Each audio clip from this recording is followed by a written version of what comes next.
All right, we're going to take you back to our leading story then this morning where at least two people have died in what is alleged to be gang-related violence in Orange Farm. The violence leading to serious disruption of schooling in the community. Some victims were killed while several were stabbed on school premises. The community is now living in fear but vowed to face the violence head on. But what happens when our kids only know the language of violence?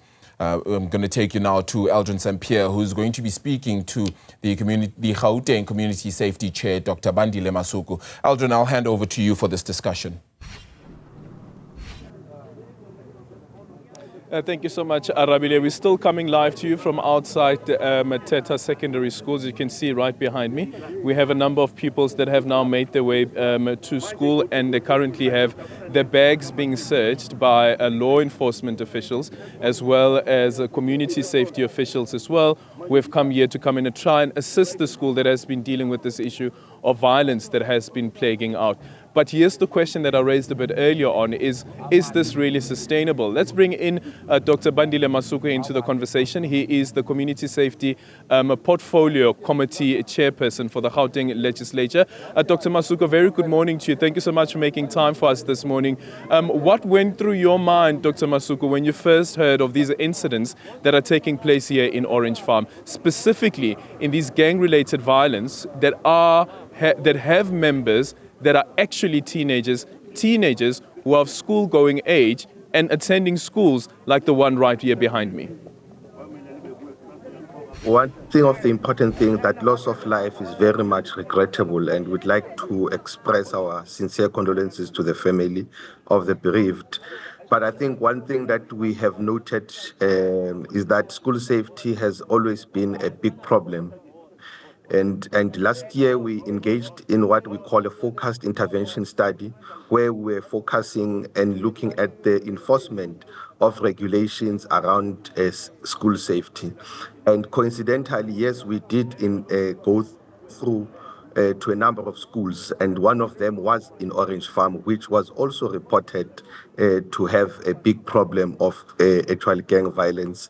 And also we visited schools in Westbury, schools in Gauteng, and in El Dorado. And part of the findings of the intervention study was that there is a general lack of enforcement of regulations that will enhance school safety, but we also welcomed the interventions that were put in place by the Department of Education and the Department of Community Safety in that regard. But one thing that is also important to note, Aldrin, is that the school safety and the gang violence that relates to school always emanates from the community where the schools actually find themselves in. Yeah, when you speak about a lack of enforcement, from whose part, Dr. Masuku? Is it from the education department's part? Because considering that they also have programs relating to school violence and how to deal with school violence, or is it from the law enforcement's part where we are seeing this lack of enforcement? The lack of enforcement is generally across the board, and I think one thing that the FIS did recommend was that we needed to have a very integrated, coordinated plan that will help us to be able to deal with such problems. So the enforcement aspect goes across all the departments, but we know that there are interventions that have been put in place, that the installment of CCT cameras, the deployment of patrollers in our schools, but also to make sure that the programs such as Adopt a Cop by the South African Police Service becomes effective, and also deal with the social aspect of it, which I think relates to issues relating to family breakdown and actually poverty.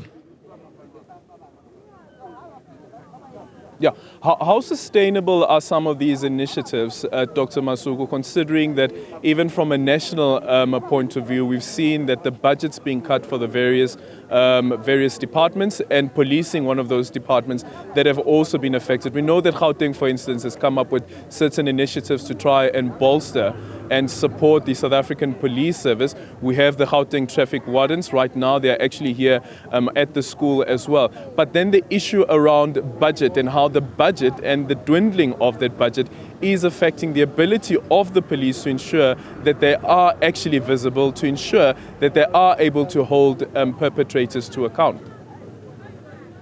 I believe that yes, with the dwindling amounts of budgets that are put out for departments to do service delivery, but in case of a community safety, we believe that integration and cooperation amongst particularly the law enforcement agencies or bodies such as patrollers, such as private security, such as South African Police Service itself, and the traffic wardens are actually an important thing, because if we work together, also with the community getting involved, if there's cooperation and partnership and syndication, I think there will be better visibility and better approach, and nobody should stand aside and just see and observe or witness some of the incidences without intervening.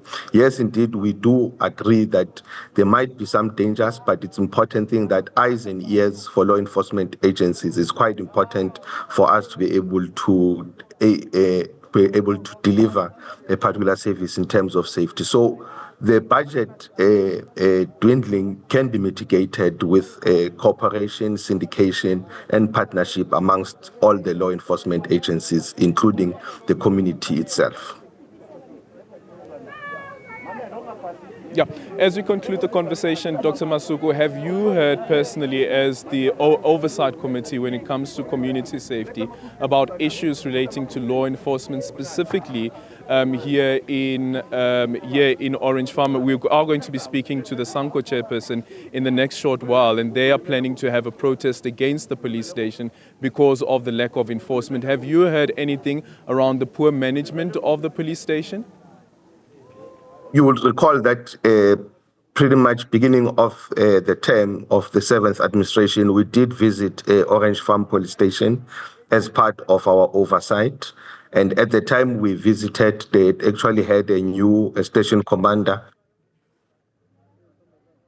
They had a new station commander in place, and which was actually seeing that there was some promise in terms of functioning and working within the police station.